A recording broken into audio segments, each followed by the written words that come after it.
Hey guys, what's up? Is Ayomide Tayo, AOT2, your co 234 Essential, your best podcast in the world. And I have my co-host here with me. Hi guys, it's Ugochi the Eagle Stallion, and what's happening, guys? Yeah. If you are a first-time listener, well, this is the podcast for you. This is the podcast that helps you break down the Nigerian experience and helps you navigate life in this great country of ours. Great in italics or bold or underlined, any way you want to interpret it. Also, you already know the drill, you guys. If you follow the podcast, but if you don't, follow us across social media platforms at 234 Essential. Also, we're doing amazing stuff here, and we still have so much more work to do. So please, if you're inspired to support the cause, please toggle the donation link in our content notes. Also, do not forget to share the podcast to your friends, families, lovers, haters, everyone. Share, share, share. Thanks. There's love in sharing. Oh, definitely. And if you want to send us fan mail, send us fan mail at 234essential.com, where we will read your fan mail on the next episode. Also, for release therapy, please send us more release therapy fan mails. Yeah.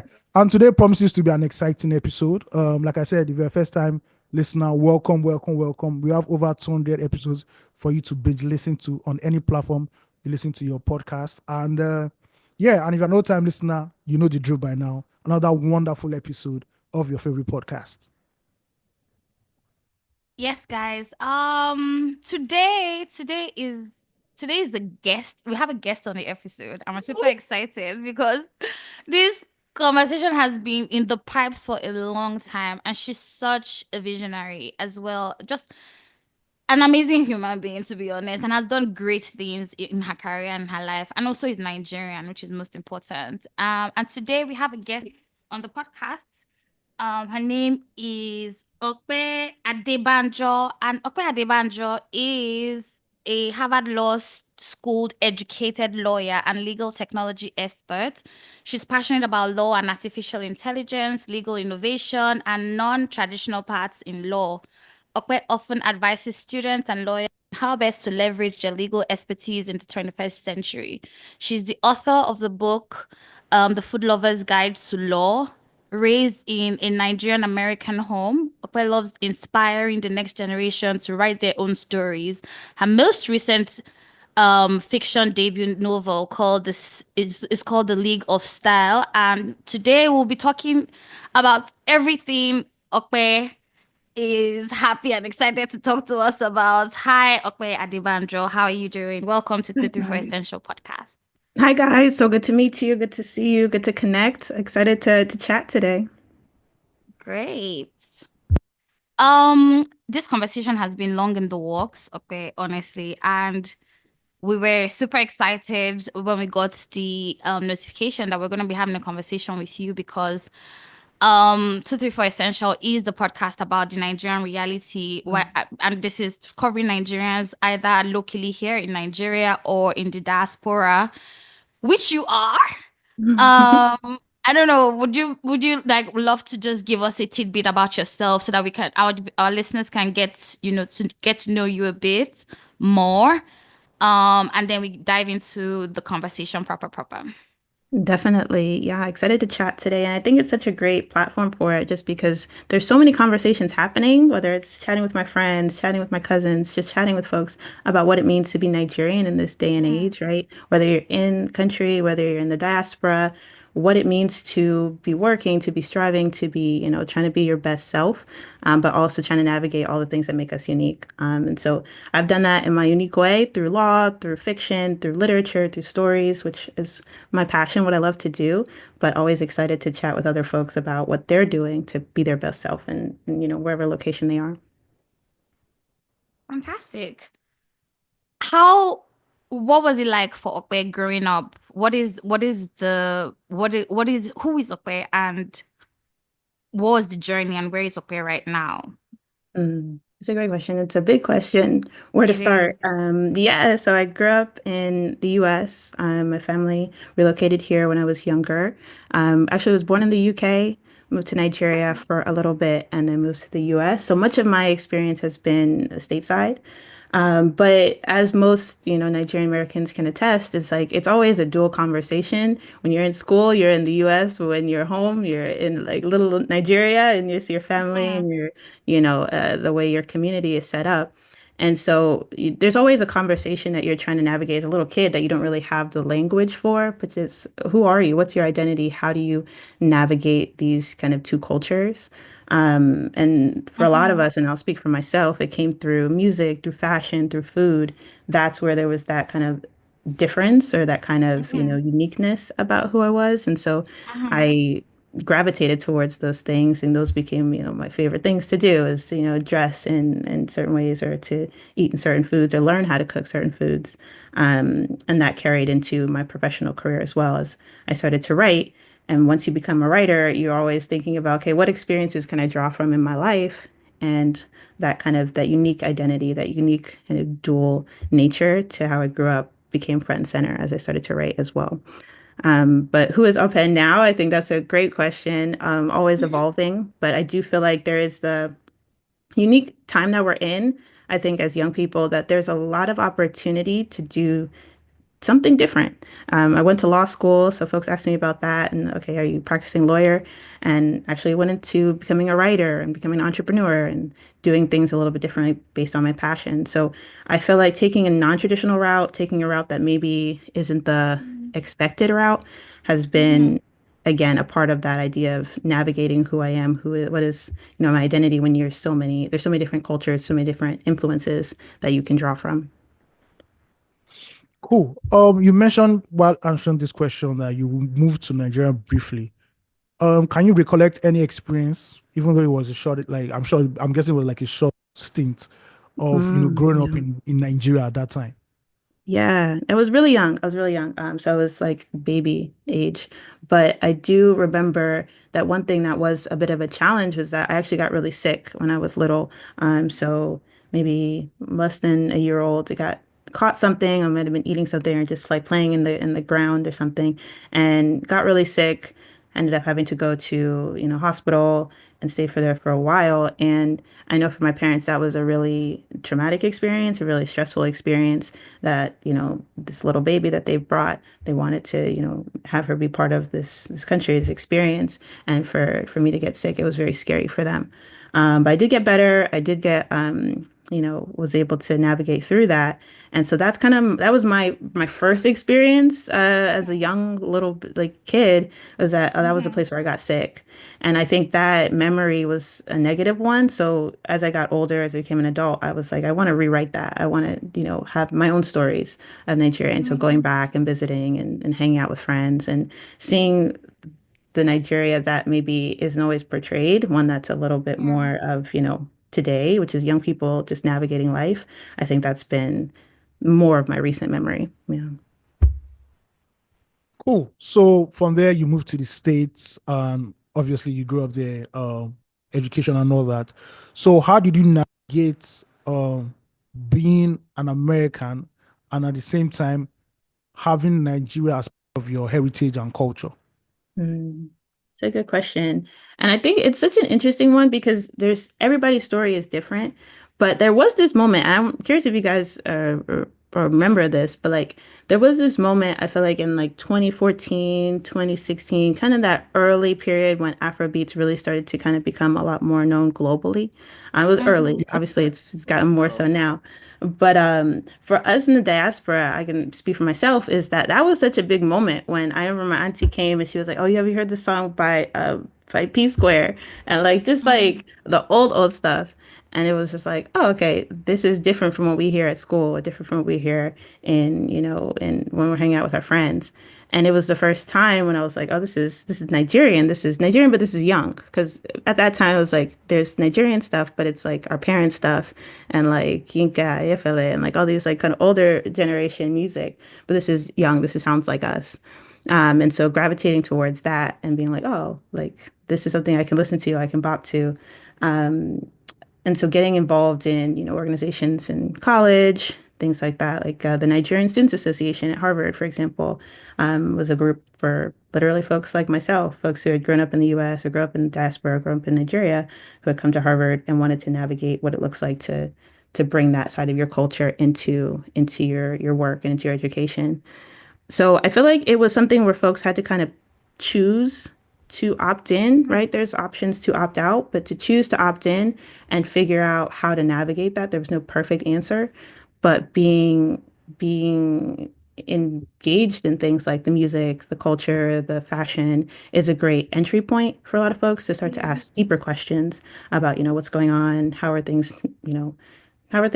working in this space that maybe I'm not familiar with on a day-to-day level. Yeah. So, you mentioned having deeper questions, and just like going through your profile, I saw you started something called anti-local at a point. Do you want to talk us through anti-local? What anti-local was supposed to be? I saw that you had like a year long run with it. And just how that tied into your storytelling and finding identity as a Nigerian who lives in the diaspora. What was that like? And what was anti-local about? Definitely. Yeah. So Antilocal was an event planning business really focused on matching Africans in diaspora with vendors in the diaspora, so African vendors. With the idea being that, again, going back to this idea of navigating two cultures, if you're planning a wedding, planning an event in the US, especially at that time, it was very hard to find vendors who understood what you were trying to do, whether it was the food or the fashion, Mm-hmm. whether it was the decor. And so Mm-hmm. I had worked as a wedding planner, I worked with a wedding planner in Atlanta at that time. And I was like, oh, this is a struggle for so many people. Why don't I start a business around that? And so Mm-hmm. Anti-Local was that opportunity. And it was really interesting because so many people came and said, can you help me find a makeup artist? Can you help me find a caterer, someone who actually Mm-hmm. understands what, my skin tone is or kind of the Yeah. palette of my guests. And it was for me the first realization that a lot of folks are looking for connection. A lot of, Mm-hmm. especially our generation, are looking for a connection Yeah. to a world that I think they've always kind of longed for or try to Mm-hmm. find a space for themselves in, but Mm-hmm. haven't always been able to unless it's a special event or unless it's a big moment in their lives. For example, a wedding, they're trying to showcase all of themselves, whether that's the American side and whether that's the US or the Nigerian side. And so trying to provide resources to be able to help that connection happen, I feel like is the thread that's maintained, whether that's through vendors or through literature or through just navigating your professional career. So Antilocal was a really fun venture. I really enjoyed it and it was a cool space into Nigerian weddings, which, as you probably Mm-hmm. know, are a unique, unique Very experience. unique. Yeah, very unique, very lively, Mm-hmm. maximal, like just energy. And I think it's cool in the diaspora that that's a space where folks are able to really connect. I think that's probably one of the main moments where people are saying, "Oh, actually, this is something I'm drawn to. I want to do more of this. I want to be more involved with this in my daily life." And Mm-hmm. that's kind of a unique moment to provide that connection. Was there a point where you struggled at any point with your identity, with your self-identity being a black woman, being Nigerian specifically, having grown up in the UK and the US, and your time here in Nigeria was only but a stint, and I believe you still have family here in Nigeria who you're in constant communication with. However, personally, did you struggle with any sort of identity crisis at any point? And I how feel did you like handle that? Yeah, yeah. I think it's a good question in the sense that there's always this sense of you never fit into one or the other. I think that's probably Mhm. been the biggest challenge in the sense that Yeah. as an American, you're never really like, well, you're an American, but you were never really like a Nigerian. And so there's that feeling of somewhat of an imposter syndrome a little bit in both Mm, places. So you yeah. are having to navigate what does it look like to be Nigerian American or Nigerian British or whatever. It is. But I think that there's a cool moment that we're in now where those lines are a little bit more blurred. I think previously trying to talk to a cousin who is in Nigeria or in Canada or in the UK was a lot harder 10, Mm. 15 years ago. Whereas now it's a WhatsApp chat, it's a WhatsApp call, and it's a lot Yeah. easier to stay connected. So I do feel like there is more opportunity for me to feel like, oh, I can connect with anyone across the globe in a really cool Mm-hmm. way. And that's happening globally for Nigerians in general, that most more people know about our music, about our culture. And so it's less of a stark difference. If I go to an American spot that's playing music, they may be playing Afrobeats as well. So it's less of a Mm. disconnect in my identity. But I do feel like as I've had to grow up, especially when it came to things like career, for example, and I guess, the expectation of a professional career, whether that's lawyer, doctor, engineer, what have you, Mm. combining that with, I would say, the Nigerian spirit, that creative energy, that Yeah. artist spirit, Yes. wanting both of those to coexist in one human can be a bit stressful. And so figuring out how to keep both alive, how to keep both alive, because there is an element of, I do enjoy the law and I also enjoy writing, I also enjoy art. And so that's probably been a similar struggle is, are you a professional? Are you an artist? Are you a Nigerian? Are you American? Mm. It's navigating that idea of, can I be both, and how to do that well. There's no perfect answer. It sometimes feels like there's a lot of wrong answers, in the sense of like people telling you that's not how you do it. There's not a lot of Yeah. people telling you how to do it. And so you really have to Yeah. kind of write your own version of what feels right to you. Yeah. Okay. While growing up in the States, how did you handle the negative stereotypes that people had about Nigeria? I'm sure you must have heard like a million.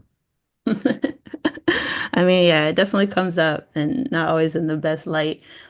I would say some of the ones that have been kind of frustrating are things like Nigerians as scammers and things like that. And it's like, Mm. I think that it's so dangerous because, especially when it comes to, starting a business or starting a new project, there is that element of trust that you need to build, with your potential customers, potential collaborators. So having the stigma of, okay, this could be a scam or this could be something that is not, going to work out, that that negatively impacts you, especially as you're first starting out. So I feel like that's a very frustrating stereotype. um, but I also feel like there's this element of like, Nigerians can be very, yeah, like, we'll tell it like it is. Like, we'll say what we want to say. Like, you can't just kind of like come anyhow to a Nigerian. And so I feel like that element of stepping up and saying what you feel, not being passive aggressive, but sometimes being aggressive aggressive, can be both a benefit and a con sometimes. But I do feel like that has changed a little bit, especially recently. But I do feel like it's one of those things where you don't want to censor yourself. You don't want to say, well, I don't want to come across as, loud, or I don't want to come across as XYZ. But it's like, you have to be authentic to yourself. You have to say, like, okay, is this person trying to scam or trying to come for me? Like, I'm going to say something. I'm going to step up, right? I'm not going to hold back just because I don't want to be seen as loud or aggressive or what have you. So I do feel like those stereotypes, those negative things, you just gotta kind of brush them off sometimes and be like, but Yeah. I do also feel like there's positive stereotypes, if that makes sense, around Mm-hmm. just the level of hard work, ambition, Mm. just the expectation of excellence that can be, helpful, but could also be kind of stressful at times. It's like, okay, I have to achieve at a high level, and how not to put that pressure on yourself, but to also choose a path that makes sense for you. I think Mm. that's all part of that conversation. Yeah. Okay, you said earlier on that the early rise of Afrobeats in America was like a key moment for you. Mm, But apart from music and culture, like movies and cultural events, how did you connect to Nigeria like with like on the political side of mm, things or the general yeah. affairs side of things? How did you connect to Nigeria? It's a great question. And I feel like this one is one that a lot of folks are trying to figure out how best to do it, because there is so much complexity and a lot of things that are context based, that folks can easily say, oh, it's just this or just that. And there's so much more that you don't know. And so you don't want to just take an opinion without having that full context. But I do feel like it has been beneficial, especially like I said, having a Nigerian Students Association or groups where these types of conversations can be, a part of. what we talk about. So, for example, back in college, there were some things going on in country around, I won't go into too much detail, but just things that were people were protesting against or saying that, let's change this. And so as students, we got together with faculty, we got together with different people who were thought leaders in the area and said, can we put a letter together to, addressed to political leaders to be able to say like, hey, the Harvard African students or Harvard Nigerian students believe this or have a say in this. And again, it's a fine line to walk because not everybody agrees on everything, right? But how do Mhm. you use your influence and that space for good in a positive way? Mhm. And so I feel like it's moments like that where recognizing that as a diaspora, we do have a voice and being able to use Mhm. it to at least talk back and to speak back. But I do feel like politically, it's one of those questions where it's how do you stay informed? I think that's the bigger Mhm. question, especially, and whether that's reading Nigerian news, whether that's staying up to date on what's happening in elections or in just conversations economically as well, and recognizing the economic moment that we're in right now and being sensitive to that, but also asking at a personal level, what can I do for the people that I know that I'm connected to also contribute? So it's always, it's, I think I like the question because it goes to the heart of it, which is you can't just take the good and not take the difficult or the hard. So you can't just take the culture and the fun and the dancing and the music without taking the hard realities. And I think Mhm. it's recognizing the context that's in both and being able to use your art to speak to both of those things. Okay, that's really insightful, sharing that with us. I have a question. It's probably a funny one. Do you speak Yoruba? I do a little bit. It's funny. I mean, but it's funny because I feel like when you speak Yoruba, like people Hmm. will be like, I don't understand you. And I'm like, I clearly said the thing that I said, but it's like it's because of the tones, like it just sounds funny. So like I could Yeah. try, but like people don't always understand what I'm saying. So I do speak it. I understand it fluently, funny enough. Hmm. And that's been something that's Hmm. really interesting ever since I was a little kid. I can understand Hmm. it. So folks think they can like say stuff on the side or whatever. It's like I understand you. Like that's the funny part. And I never actually like learned it to be able to understand it fluently. So that's Hmm. a funny one. But yeah, I do understand it. Amazing. I asked that because I know that a lot of millennials, or some Mm, of us millennials, let me not say a lot, struggle with speaking the mother tongue. mm, I personally can't speak Igbo great. However, mm, I also do understand, I only imagine what that would look like for you. So mm. I'm putting you on the spot right now. You need to say something for us in Yoruba to connect with your Yoruba people. All Say right. something. Say something. Ẹ pẹ̀lẹ́ o, ènìyàn, ẹ pẹ̀lẹ́ o. Let's Orúkọ mi ni go. Ọpẹ́, mo ń sọ nípa ilé-ìwé mi ní Harvard, ṣùgbọ́n ènìyàn Hmm. máa ń rẹ́rìn-ín nítorí pé tones mi. Yes. So a little bit I, of that. I understand you. Okay, okay. I'll leave it at that. I'll leave it at that. So I see like a huge part of what it is that you're passionate about. You mentioned earlier that you connected to Nigeria through culture, music, entertainment and culture, basically. Let's put it just framing them Mm, into industries and niches. Let's talk a bit about your creative side because I see that that's one part that you're wearing mostly right now in this stage of your life where you're writing. mm, So first, how do you start from how do you get to from being a lawyer and then transitioning into a storyteller? mm, How's that been and what was that like? What was the journey like from I don't know what from law and then mm. Harvard law and now storytelling. How's that been? Yeah, and it goes back to really that conversation about college. So I'll tell a story about it was my freshman year, just finished near the end of it. And so after freshman year, you're supposed to, choose your major and choose what you want to Yeah. do with your life. And so it was the very end of freshman year, and Nigerian Students Association, we had a dinner, and the guest for that dinner was Chimamanda Ngozi Hmm. Adichie. And Shout out she to was at Chimamanda. Harvard. Yeah, she was at Harvard at that time writing Americana, and she was on, I Mm. believe, a fellowship. And so she came to that dinner and was asking us about our experiences, right, as Nigerian Americans, as folks who had grown up here. And I just remember sitting at the dinner. This is the last week of freshman year, right? And sitting in that dinner and just hearing what she was talking about, how she was talking about her writing and this Mm. world that she was building.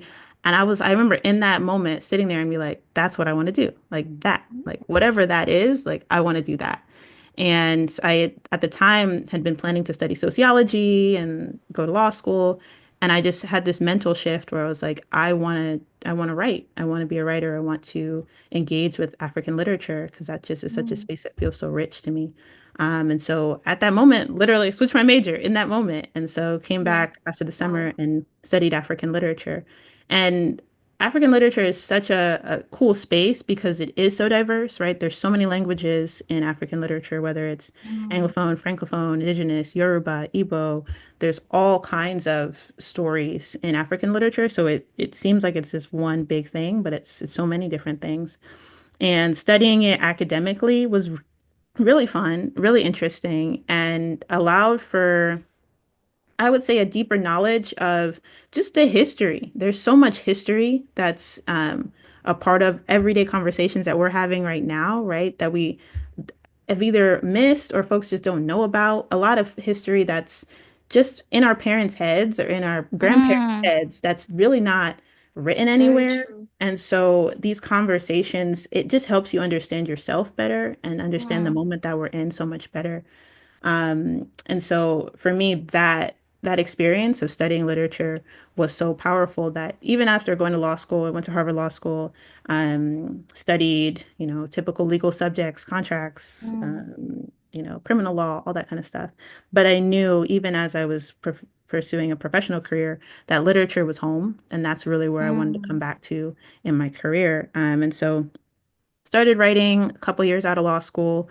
Like I said, The Food Lover's Guide to Law was really a book that was a creative take on law. Again, kind of dipping my toe into the creative side. And then my most recent book, The League of Style, is full fiction, but modern day, like fun fiction, like not like heavy, heavy literature. So kind of Yeah. going to this idea of like you can have fun with it, that you can do something that's a little bit more escapist, a little bit more entertaining. So whether that's thriller, romance, suspense, just kind of mystery, some of these things that we almost feel like we can't have fun conversations. We have to always be so serious in literature that I Mhm. feel like this is a good place to do that and to engage with that world.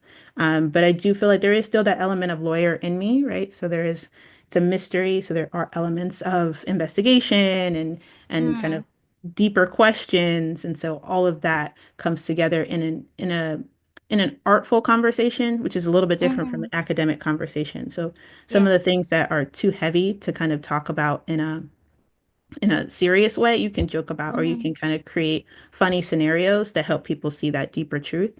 And I think that's the power of art. And it's a different lens to talk about these things, but it's still a Yes. conversation. It's still a great place to start asking questions about, what does it mean to be Nigerian American? What does it mean to speak your Mhm. language? What does it mean to navigate this creative moment that we're in where the world knows about Nigerian culture, but does it really know? Mm. Like, does it really understand who we are and should they? Is that something that Exactly. we expect of them or expect of ourselves? So all these conversations can come out in art in a really cool way. What does it mean to be Nigerian American? Okay. Oh, it's a big question. I'm no president, so I feel like That's I fine. can't speak to it entirely. But Mm-hmm. I I think the cool thing about being a writer is that you're always talking to your friends and your network and your family about their experiences. And Yes. each person is going to give you a different story. But I'll say this, there's kind of the two pockets or two populations, right? So folks who have come as adults, maybe, Mm. or school, so college or after, and then folks who grew up here in the US, from when they were infants, like myself. And I feel like it's so interesting because the friend groups that I have include a combination of both. But there's also, I think you realize that there's so much values and there's so much just worldviews that are intertwined with simple things like the food that you eat or the clothes that you wear or the music that you listen to. And so you don't realize that you're getting, American values or you're getting American perspectives or even just, Western perspectives through just the conversations you have at school and the education Mhm. system that you grew up in.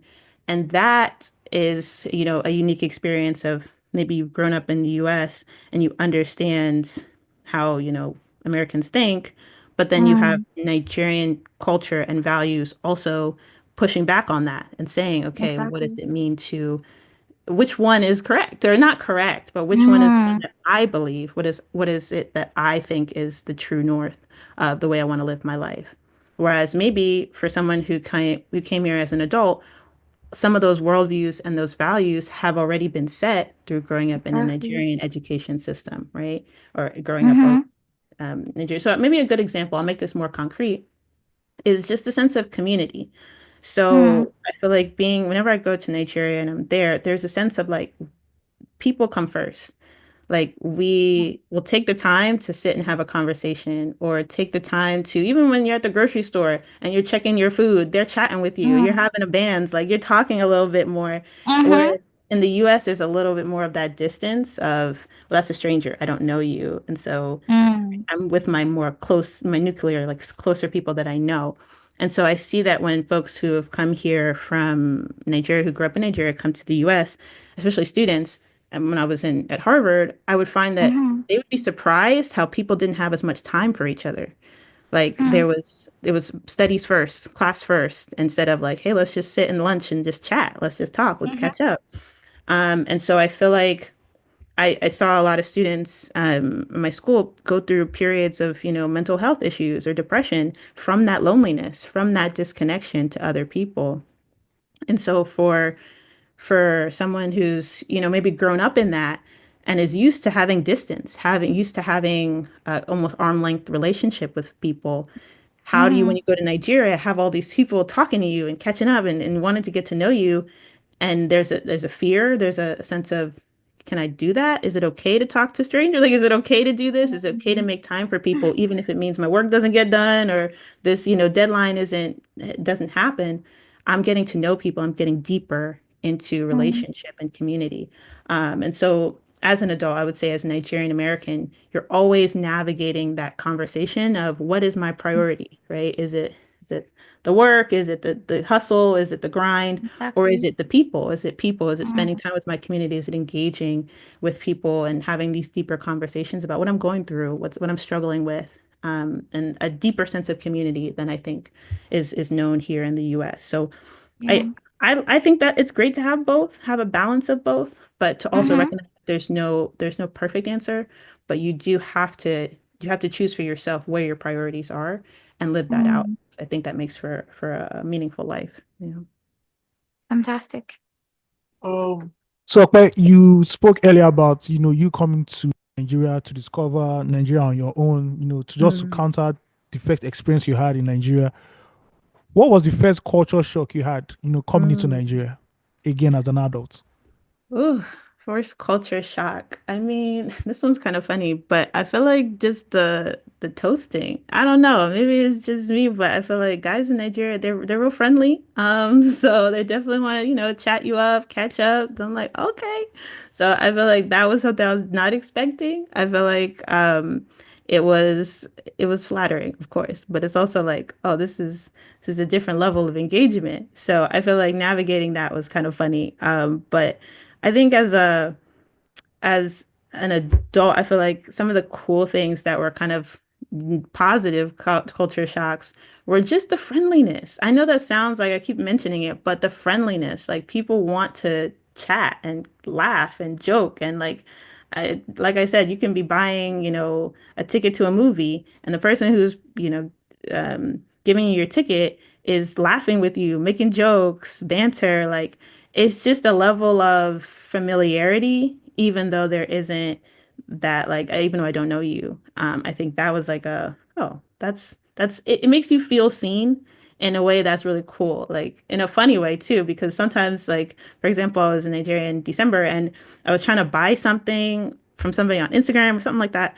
And like the person was supposed to dispatch it, but then something happened. And so he was just yelling at me over the phone and just getting upset. And I was like just smiling because I was like, I'm not even upset. Like, I'm just happy that you like see me. Like, I don't know how to describe it, but it's like, even though you're upset, like you see me. Like, I don't know. So it's just funny that I feel like there's an element of just they're not going to hold back. They're not going to act like, oh, I can't say this or that. It's just Nigerians are who they are. They're not putting up fronts. And maybe that's not everybody, but I do feel like there's an element of just being a bit more open that was very, it's funny. Like I said, it's not always going to be the positive experience because they will sometimes yell at you and fight a little bit, but you got to learn to fight too. Like you got to learn how to step up and say what you want, say what's on your mind. You can't always feel like oh, I'm going to offend somebody. Like you gotta be honest about how you feel. And so for me, yeah, it's been cool. Like whenever you come back, you do feel this deep sense of connection, of just appreciation for the complexity of your own your own life. I talked about this actually with some folks who had gone back recently, that you hear stories about things like, oh, my grandpa's from here, or my grandparents are from here, or my family's from here. And you don't really have a good understanding of what that means until you get there. And you're like, oh, wow, this spot that my family is from, we've been from there for generations and for centuries. And like, my story didn't start in, 1994, like when we moved. Like, Mm. my story started a long time ago. I'm part of a larger conversation than I even knew I was part of. And like you're like, oh, cool. Like where do I fit in? Like how do I take what has been done before, whether it's my great grandpa, my great grandma, you know, my great grandparents, what they started, what they did with their lives. How do I continue that in my own life? It's not a conversation that you typically have. It's more so like, oh, what do I do for my job?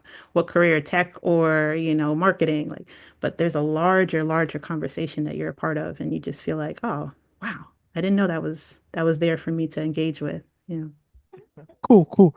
So how was Dirty December for you? Like how was Lagos in Dirty December? Because Lagos in Lagos, normally Lagos is hectic, but in December is something else. Next So what level. was Dirty December like for you? Yo, all I can say is just energy. Energy, energy, energy. I feel like, man, I feel like I've never experienced anything like it. And I've traveled to a few different cities, and I feel like Lagos is a city like none other. Just the levels of energy, the level of celebration. And I know that that seems so counterintuitive because there's always stories about the struggle and the difficulties, but for what folks are going through compared to the way they celebrate life, it's a different level. I feel like it was just fun. It was fun, you know, moving around, trying to move around with traffic and all that. There was a day where it was just everything was gridlocked, so we couldn't go anywhere. But this is kind of a funny story. I got on a Okada, and I was just getting through the city, and like it Yeah. it was kind of like you got to do what you got to do. Like there's that element of like you just got to figure it out. And I think that's kind of I started to imbibe that spirit during December. But I do feel like there was so much just yeah, like I said, energy. I feel like as a creative person, you like being around that where folks, whether it's the clothing, whether it's the conversations, whether it's the food, there's this element of you come back feeling like, oh, I can do anything. Like, and I know it seems like that wouldn't make sense, but you come back with a sense of there's so much to be done and there's so much to do that I can't just be, wondering like, what should I do with myself? Like there's no time for that. Like there's time to just move. And I feel like that movement, that energy, that just go pace, yeah, energized me. It got me ready for the year. But no, Dead to December is definitely, if folks haven't been, like, definitely try and book your ticket because it's an experience that as an adult or even just as somebody who's trying to navigate your Nigerian identity, you will find a certain amount of growth from that experience for sure. Okay, cool. So let's talk about you as an author right now. The Food Lover's Guide to Law. Can you tell us all about that? Sure, yeah. So I like to talk about just the generation that we're in, which is a very unique generation. We're very visual. Mm. Whether it's social media, whether it's just pictures and Instagram and TikTok, like we've grown up with images constantly in our lives. And I'm a millennial, so I mean, I feel like I got maybe at the tail end of that, but folks who are obviously growing up now, that's their whole, their whole understanding of the world is very visual. Mhm. And so our education system or the way that we communicate new ideas and stories to people of this generation has to be visual. And so when I got to law school, I saw that it was still black and white text, still heavy, dense paragraphs, and just things that felt very, yeah, like not that interesting, not that engaging. And I feel like Mhm. that's, again, not going to speak as well to our generation. And so I wrote The Food Lover's Guide to Law. It uses food, metaphors, pictures, charts to explain law in a really accessible way. And there's two parts to that. The first part being, again, speaking the language of our generation, which is a visual language, which is for visual learners, people who want to be able to see and understand things in a way that beyond just reading through it.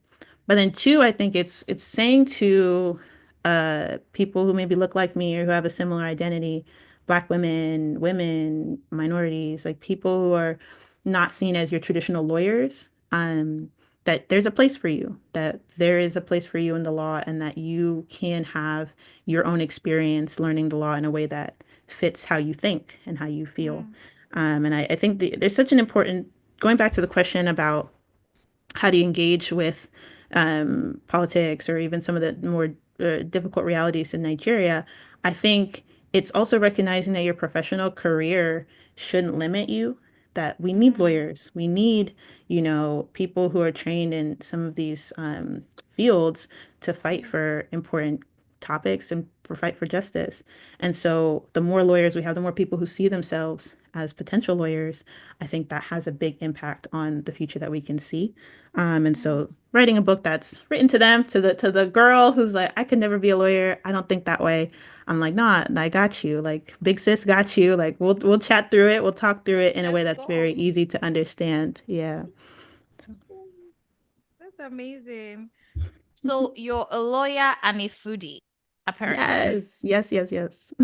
Do you cook Nigerian dishes? Are those like go-to meals for you? Or, I do know that as being American, you probably have like an everyday cuisine that Mm. Americans are used to. But as a Nigerian, are you constantly in the kitchen thinking about what to cook at a Nigerian meal, say so to speak? Yes, definitely. I feel like I cook from all over. I will say I really like to cook international. So I made actually kalaloo the other day. That's Mm. more of a Jamaican dish. But my go-to dish, if you ever come visit me, I'll make you some efo. Like my efo slaps. Like it's a different All Mm. level. right. Let's So go. I'll put that down. That's my See, dish. we're going to So hold you to that. So you cook a for us anytime we see you in this country. Anyway, I in got fact, you. I got you. I got you for let's sure. go. But no, I do feel like food is just a fun space. Funny enough, there's a lot about food that people who Mm, maybe aren't sure if a creative space is for them. Food is a great place yeah, to start because it's yeah. such a creative space where you're having to know, okay, what are the ingredients and how are the Mm, ingredients going to come together to kind of build something. And it's the same thing with, whether you're making music, how are these sounds going to come together? Whether it's literature, how are these words going to come together and these experiences? But for food, it makes it easy because there's recipes out there. So I like love looking up international recipes, whether it's stuff from South Africa or from places yeah. I've traveled. I love to Mm, like learn more about the food culture there. So for example, I feel like in Japan, things are very minimalist. So they work with a lot of like mm, seafood and very just few ingredients. Whereas obviously Nigerian food, it's a bit more maximalist. There's a lot of spice, there's a lot of flavors, a mm, lot of different things happening. And so yeah. being able to understand those different techniques is really fun. And then you can always, show off to your friends a little bit. Just come in with a Mm. little dish and they're like, oh, who made this? I'm like, oh, that's me, that's me. But it kind of allows you to travel even if you don't leave the house, right? It's like kind of creating Exactly. opportunities to connect with different cultures through food. Yeah. Fantastic. I hope that you sometime chase a career in being a chef or something. I don't know. Is that in the cards for you? Look, that's the dream. That's the dream. I I feel love it. like I have friends who own restaurants, and so I've wanted to like, can I just work with y'all for a little bit? Like, can Okay. I hang out here? And they're like, no, you got to be trained, sis. And I'm like, all right, cool, cool. But definitely one of those I things love I would it. love to do. It's my dream career. I really truly love it. So let's talk still on your life as an author. Let's talk a bit about the League of Style. Um, it's such an interesting book, I will be honest.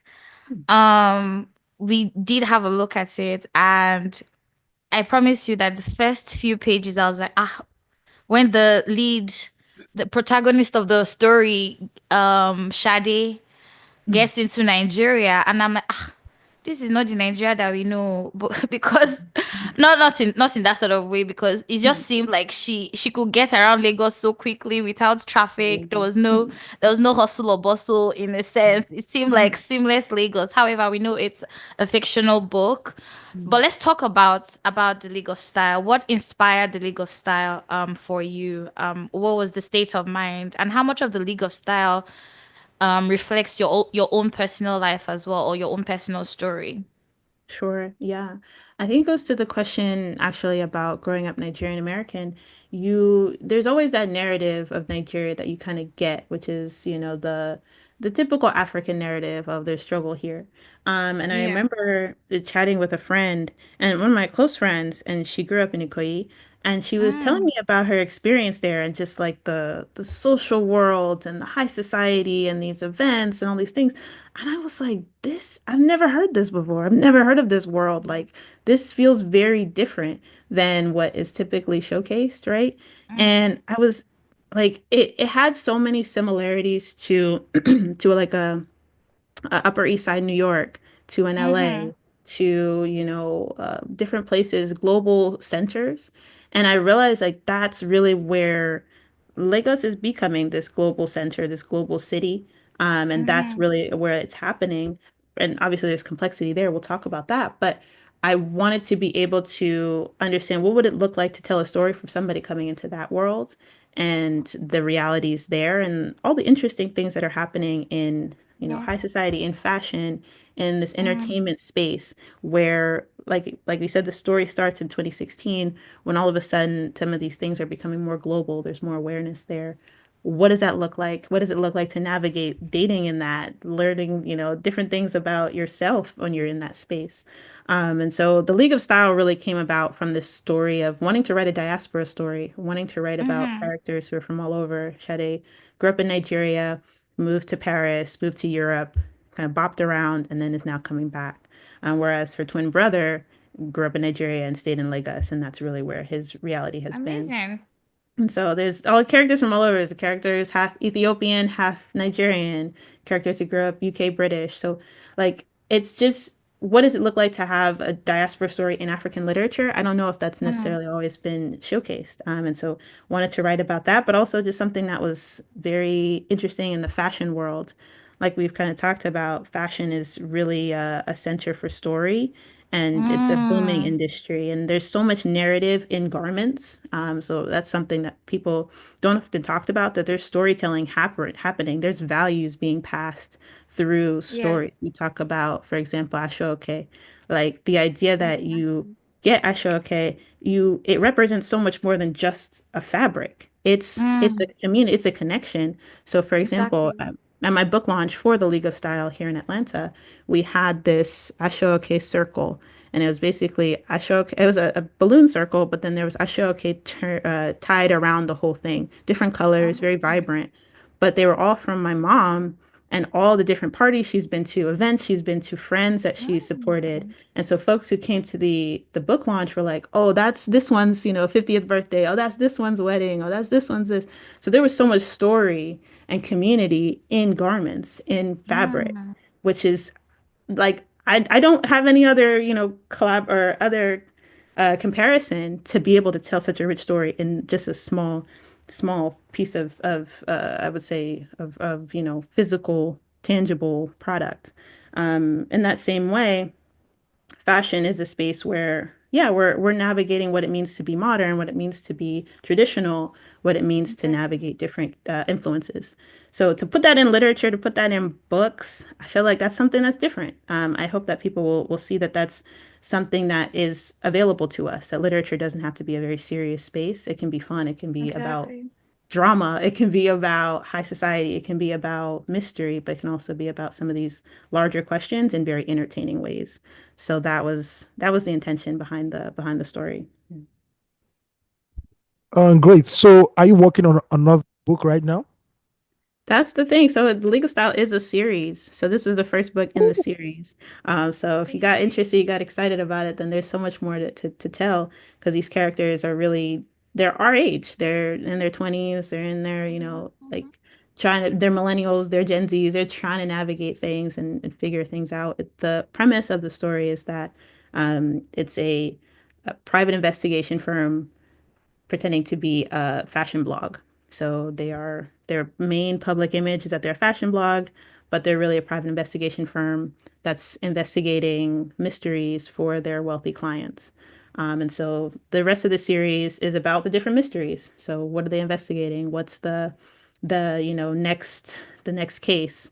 So that's where again that idea of being a lawyer really comes in and kind of bringing in some of that legal perspective into more of Mm. the artistic side of things. So that's what I'm working on right now. Heavy, like it's a lot of work, but it's a lot of fun too because it's engaging with characters that I'm really invested in. So that's hopefully coming out the end of this year. Fantastic. Um, you spoke about something about your brother having a more Nigerian experience than you have. Um, and I wanted us to just dive into that family dynamics a little. What has it been like for you and maintaining the relationships with family? Either, there's a family abroad, there's family here in Nigeria. What has that dynamic been like? I hear Nigerians in diaspora talk a lot about their Nigerian family being a burden in a sense, for lack of a better word, to them because, the realities of living abroad is very different from what we experience here. But what has the relationship been like between your family in the diaspora, and your family here locally in Nigeria? What has that relationship been like? Yeah, yeah. And I think it's a good point. I'll just point out that I was referencing the character's brother was the Oh, one that yeah, no apologies. worries, no worries, but still Still on the relevant. book then. Still Yeah, on the yeah, book. yeah. Because actually, it's funny because even in Sade's case, the main character, when Mm, she leaves Lagos, she leaves. Like she disconnects completely. And so when she comes exactly. back 7 years later, everybody's like, "Where have you been? Like what?" And Mm, she just has not known what's been happening. And I think, funny enough, that is maybe a not best example of how to do it, right? In the sense mm, that that complete break isn't isn't the ideal. I do feel like there mm. is a need to stay connected and stay in communication. And like I said, it's so much easier now. Well, not easier, but yeah, I do feel like it's a lot simpler in the sense of WhatsApp is available. There are ways to Yes. connect on social media that make it so that you can stay engaged in people's everyday lives. And we always joke that like folks in the diaspora, everybody's got a cousin somewhere. Like you got a cousin in the UK, you got a cousin in Canada, you got a cousin in Nigeria. So it's Exactly. we all have different day-to-day realities of how we're navigating, what we're going through. But there are things that can connect us, whether it's birthdays, whether it's, pop culture, whether it's things that are happening in the world, dropping a note and like, oh, did you hear about this? Or, oh, wow, have you heard about this? What do you think? What's your take? So we have like a Yeah. group chat with my cousins where we all just say stuff. Folks are in France, folks are in Mm, Nigeria, and everybody's, weighing in. And that just helps so that it's not you are there, I'm here. The world is a lot mm, more connected. So how do we stay in each other's lives and stay in communication? And it's really funny because I feel like so many people are trying to, yeah, like stay engaged in mm. their family's lives, almost like they're doing their family a favor. But I feel like Yes. it's you benefit too because it gives Exactly. you a different perspective on your own struggles that Mm-hmm. you trying to navigate your life in the US isn't the only struggle that's happening. There's so much bigger there's a bigger perspective happening in the world, and it gives you an understanding of like, oh, okay, yes, this may be challenging in this moment, but there's ways that I can, yeah, like I can get through this. There's an optimism and a hope because of Mm-hmm. the optimism and hope that folks are bringing into your life through the things that they've been through and the challenges that they're facing.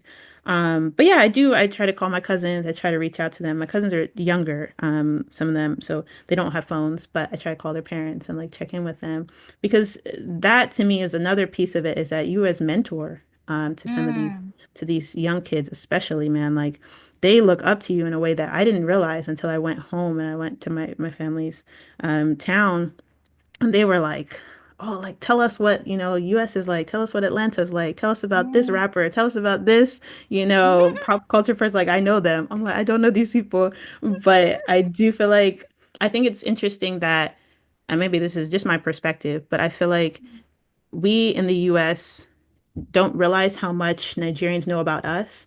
And then I think in the Mm. same way, Nigerians in Nigeria don't realize how much we know about them, if that makes sense. There's a lack of Exactly. understanding about how much our cultures are crossing borders at this period. Exactly.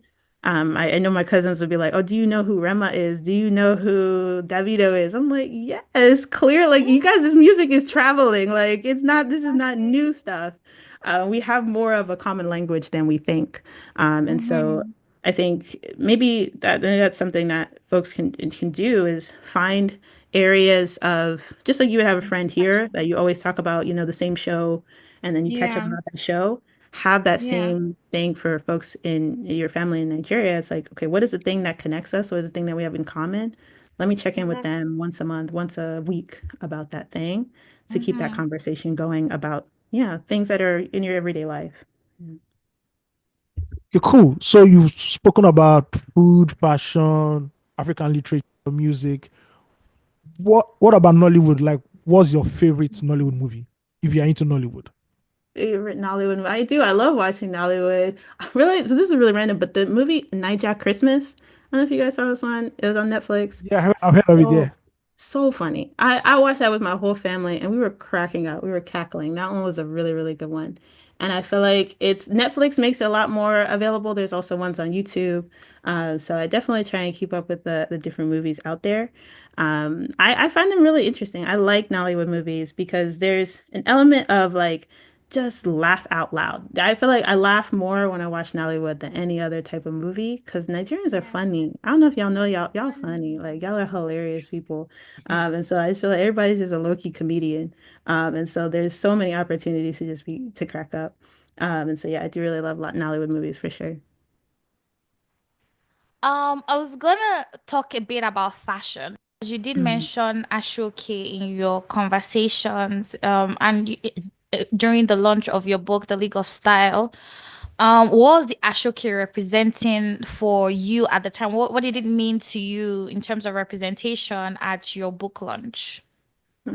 Yeah, I think it's recognizing that fashion from a Nigerian perspective, it means something different. We're talking speaking a very different language than I think Mm, the West. Um, and I say that to say that, for example, when we talk about like haute couture and the idea mm, of garments made just for you, that's a very, mm. very special like thing in Yeah, Western fashion and and European fashion. In yeah. Nigeria, like every outfit is haute couture. Like everything is tailored Mhm. to you. Like we tailor things Exactly. for your graduation, for like your child's second birthday. Like we get a custom outfit. Exactly. Like it's not a special thing. It's just who we are. And that is Mm-hmm. so like there's a story in there. That's something that's so cool is that each of Very us true. sees our uniqueness in our Yeah. garments. Like there's Yeah. dresses that you have that I have that nobody else in the world has. And I Mm, think if we actually see that about ourselves, that there are parts of us, parts of our stories that nobody else in the world has. I yeah. think you see that in the way that we dress, the way that we engage with clothing. And I think Mm, there's also a story about what Ashoke means, and how mm, clothing is community, but also mm. how clothing has story to it, that what we choose to Exactly. wear, what we choose to represent ourselves in as we're walking around the world is a choice. It's a story we're telling about who we are and who we can be beyond just, you know, Ankara fabric. Like I think that's the story, of course, but African fashion is a whole different perspective on life that I feel like if you really engage with it, you'll find some really cool ways to express yourself. Another example is Nigerian fashion. And when I was in Lagos in December, I loved just going to different boutiques and just Mm, seeing the different clothing and just the use of yeah. color, the use of Mm-hmm. feathers, the use of beads. Like beads are really in right now. Just use of just materials in a way that is Mm, so, like I said, maximalist. But I don't even think that word yes. really expresses it. It's just expressive in a way Mm-hmm. that Mm-hmm. Western fashion or maybe fashion in kind of more mainstream, I won't say Western because I would say mainstream, is Mm-hmm. more reserved. It's more neutrals. It's more, you know, very simple silhouettes. Not always, but Yeah. there is almost a pushback against maximalism or against expressiveness Mm-hmm. in clothing. And I always ask myself, why is that? Like, why is that? And is it that we're trying to fit into certain boxes in certain cultures? Or is Exactly. it that community, even though it seems like it would be oneness, community brings this idea of so many different people and Mm-hmm. personalities and stories that when we actually, you know, put it all together, it becomes this very vibrant thing. This is maybe just me, but I feel like Nigerian fashion is on another level, and I just want the world to see that, and not just so that they can appreciate it, but so we can appreciate ourselves, and Exactly. really have that pride in the fact that like we're doing hot couture when folks are over there like trying, like we're doing You tailored know what I garments. Some of the mean? stuff these tailors be putting together, I'm like, sheesh, Exactly. sheesh. But yeah, your experience too. You're in fashion. Like, how does that look Exactly. for you? When you think of just Nigerian fashion, what do you feel like the Mm-hmm. movement is right now? That's I'm happy that this has come to me and that you've thrown this question at me as well. I tell in my conversations currently, I'm and with all the designers I currently speak with, I tell them that Nigeria fashion is the future. Look. We be talking about now, we're talking about sustainable fashion, and we're hearing how countries like London are making it front and center of their conversations in terms of their fashion weeks. Things have to remain sustainable, but Nigeria Mm, has always practiced sustainable fashion. mm, mm, We are not one to keep changing clothes. With the rise of haute couture, as you rightly said, and luxury fashion, the luxury fashion industry, and the consistent rollout of seasonal fashion, there's a lot of fashion waste, and the world is just getting to get a grip on that. And of course, we know that Africa has been the bedrock, or has suffered the underbelly of the waste that fashion churns out every day, right? yeah. As much as everyone is currently talking about sustainable fashion, we have always practiced it here in Africa. Unfortunately, because we have not, I feel like terminology has been one of our greatest weaknesses in Africa, right? Mm, When we put when once the world, or when the Western world puts a term to something, then it gives it life, mm, which is mm, what naming a thing actually does. But here in Nigeria and locally in Africa, we're not people who do not repeat clothes. We repeat clothes. We a lot of people wear hand-me-downs. You know what I mean? yeah. Hence why we pay attention to the quality of the tailoring. It has always been that. The quality of the tailoring over even the quality of tailoring and fabric over even whether it is in vogue or not. We Yeah. have mothers, grandmothers who have had Hollandis fabrics, or ashokes, or what's it called now? Or abada, they call these wrappers that mothers Mhm. tie. They've had it for in the family for years, Yeah. probably centuries, who knows, Mm, and we have it passed down to their kids over and over. yeah. But of course, the future of fashion is African. I say that Mhm. again and again. In fact, the future of the creative world and creative scene Mm, is fashion is in Africa. Africa has mm, is the bedrock of not just the ideas, but we have the resources, whether it's mental, whether it's physical, whether it's yeah. human. whether it's elements, whatever it is, we have the resources. It's now for us to know how we want to curate those things and make it our own, where the world comes to our doorstep to ask for, instead of giving it out Mm, yeah. consistently. You know what I Yeah. mean? Yeah. um it's also important for us, which is one of the things we talk about on 234 here. It's important for us to write our own narratives and to guard our interests, which is most Yeah. important. Everybody in the world is doing that, but why do we freely hand over ours? Because to us it doesn't sound cool, because it's our thing. You know what I Mm, mean? for sure. Fashion is one of the ways to which we express ourselves. And with the rise of African designers going on or global platforms, the world is looking in. The world has started looking in for the past couple of years. Mm, And it's for us to be ready, for us to ready mm, ourselves. The entrepreneurs currently in fashion, not just the entrepreneurs, but also the CEOs, the business owners of these fashion brands that we know right now. I'm not flying anyone's currently. I'm not going to be calling any names, but some of them who I'm in interaction with, I tell them all the time. The problem now we should be looking at is solving the product problem of production, as mm, opposed to what we're currently fighting about, right? Well, the fashion industry has its own issues. However, production should be our next venture that we should be looking deeply into, because the market is big. mhm, mhm, I think that's one thing that has made the fashion designer or fashion creatives here in Nigeria hold back a little over time, because there's been the question of, oh, do we have the market? Do we have the end users who are going to use these things? Or people are not going to be able to afford these things. Affordability is not even the problem now. It is, would you be able to replicate that one piece of fashion item that you've already brought out and give it to more people to wear? Because mm, the more the merrier, right? And the mhm, more people who have access to these products or these items, the better for our storytelling. It's also mm. a tool for us to change the narrative about who we Exactly. are. I'm very hopeful. I'm a very hopeful person. I'm very positive when I Mm, think about things, because I do know that things change. And mm, fashion is only but one way. Recently, just to wrap it up, I'll give this one story. If mm, a famous Nigerian fashion designer or fashion house currently did the Lisabi festival here in Nigeria.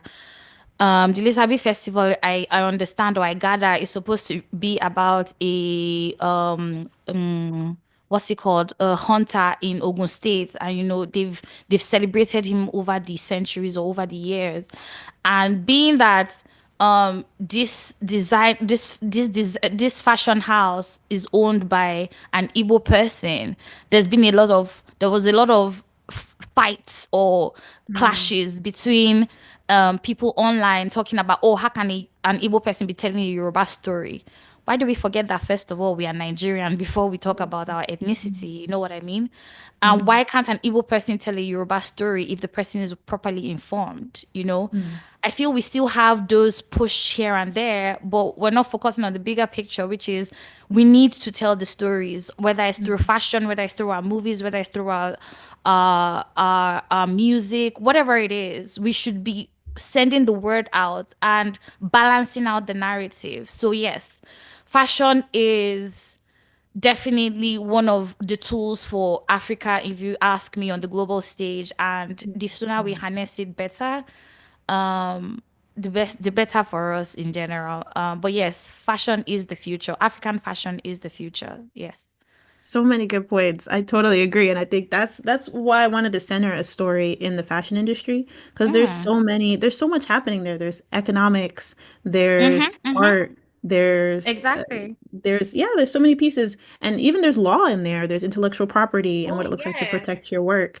And so being Exactly. able to have all these conversations from a book, from a story, I think a story centers it, but there's so much that people can start to talk about from these things. And I think a lot of African literature maybe feels like it has to be so far in the past or it has to be Yes. so far in the future and it's a bit more Mm-hmm. Mm-hmm. Afrofuturistic. But why don't we talk about this moment and why don't we center literature in, our time period and that Exactly. those conversations about past and future will come up, but they also Mm-hmm. are grounded in the everyday economic realities of these Exactly. things we're trying to do. And art is business and business is art and navigating Mm-hmm. those Mm-hmm. conversations is all part of it. So totally agree. I think African fashion and Nigerian fashion specifically is such a Yes. rich space for story. Yeah.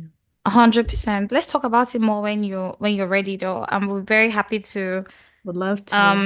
see how that is going to pan out and work out for the greater good for sure. That's it. And there was also something I want to mention about what you said about, I think Nigerian fashion, it represents that creative spirit, which Mm-hmm. is when you said about being optimistic, I think there's something so resilient about Mm-hmm. Nigerians that even when I go to Nigeria and I'm just trying to do something, just seeing Yes, how people make the most of whatever it is they have, no matter what exactly. small thing, they will make it into something. Exactly. And that is Exactly. creativity. It goes to the idea of terminology that you said. We don't Oh, see that yes. as anything. That's just, oh, that person's Yes, hustling. But that's creativity. That's exactly. innovation. That is the word Mm-hmm. innovation at its core. And so 100%.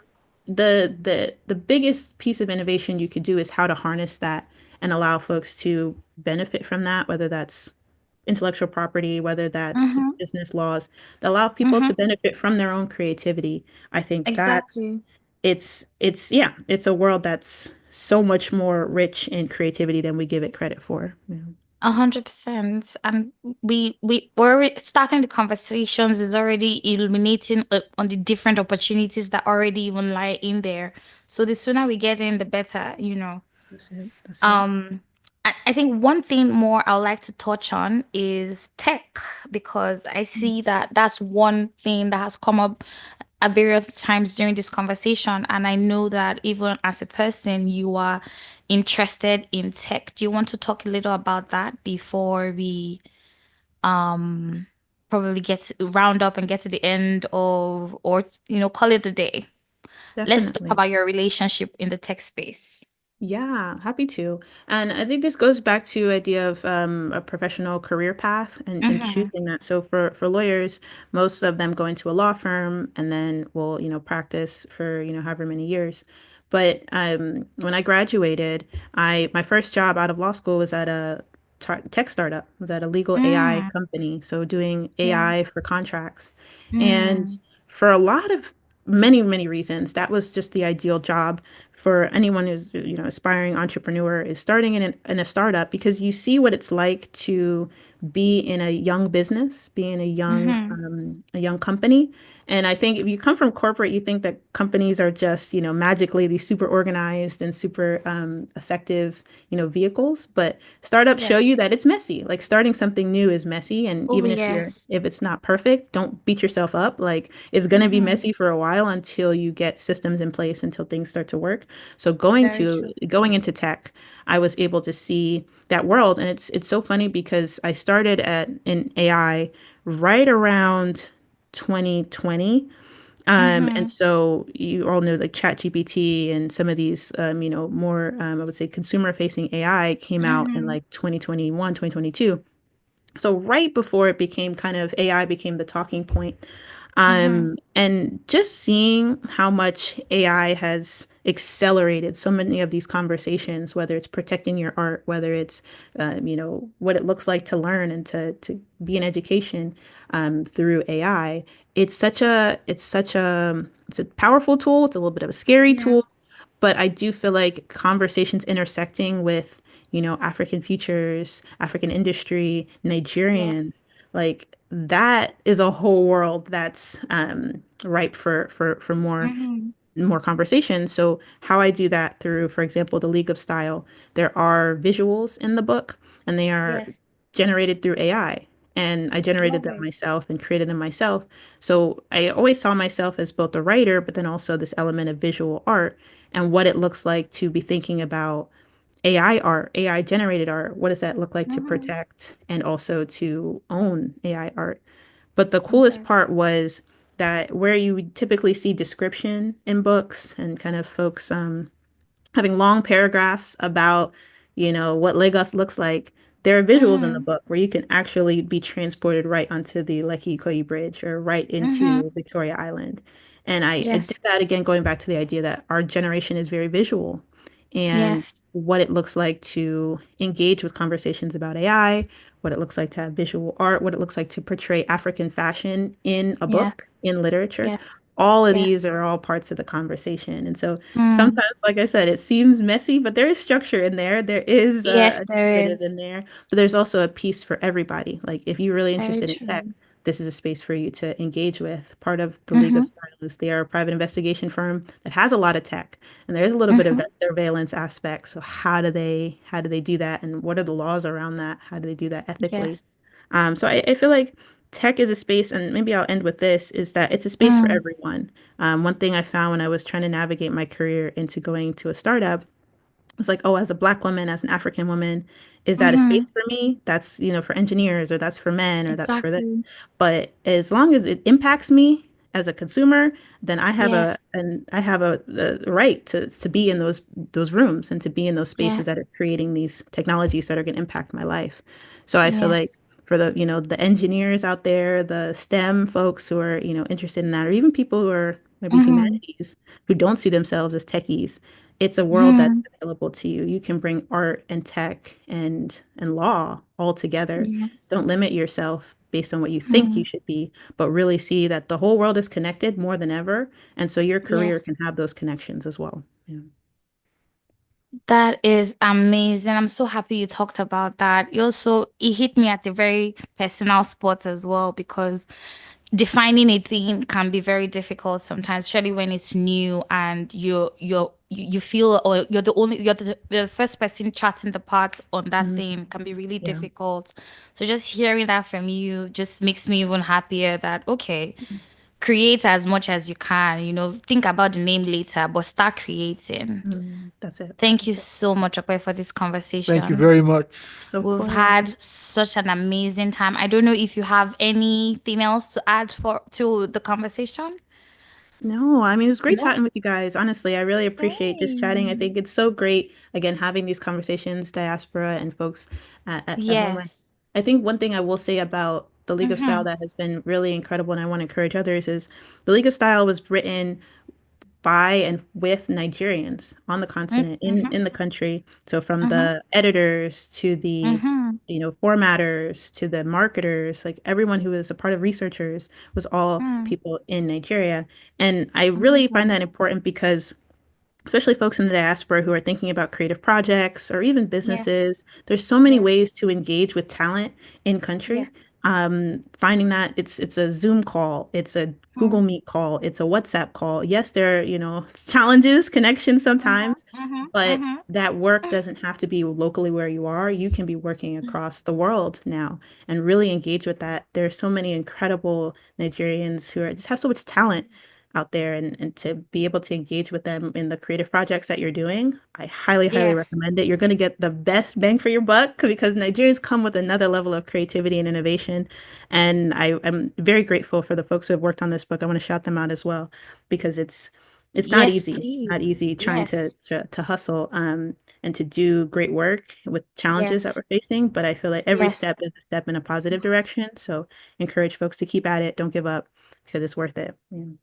Yeah, definitely. Thank you very, very much. Love that. Yes, Okay, it's been fantastic speaking with you. We had a as well. great, great time. If you don't mind sharing us your social handles so that our listeners, in case they need to maybe ask you more questions or engage with you and your content, please mind sharing with us. Definitely. Yes, I'm active on Instagram, so at Ope O Adebancho, and then on LinkedIn as well. Ope Adebancho. You can follow me there and would love to keep the conversation going for sure. Fantastic. Love it. Thank you Thank you, guys. guys. It's been a blast. 234 Essential. Remember, have fan mail, send it to us at family at 234essential.com. Also follow us on every social media platform. 234 Essential. Don't forget to share the podcast, share the link with your friends, family, everyone around you. Also, do not forget the donation link that we have in our show notes. Please click on it and just follow the few steps to support the dream, support the movement, please. Thank you guys. We love you. Peace out. Be kind.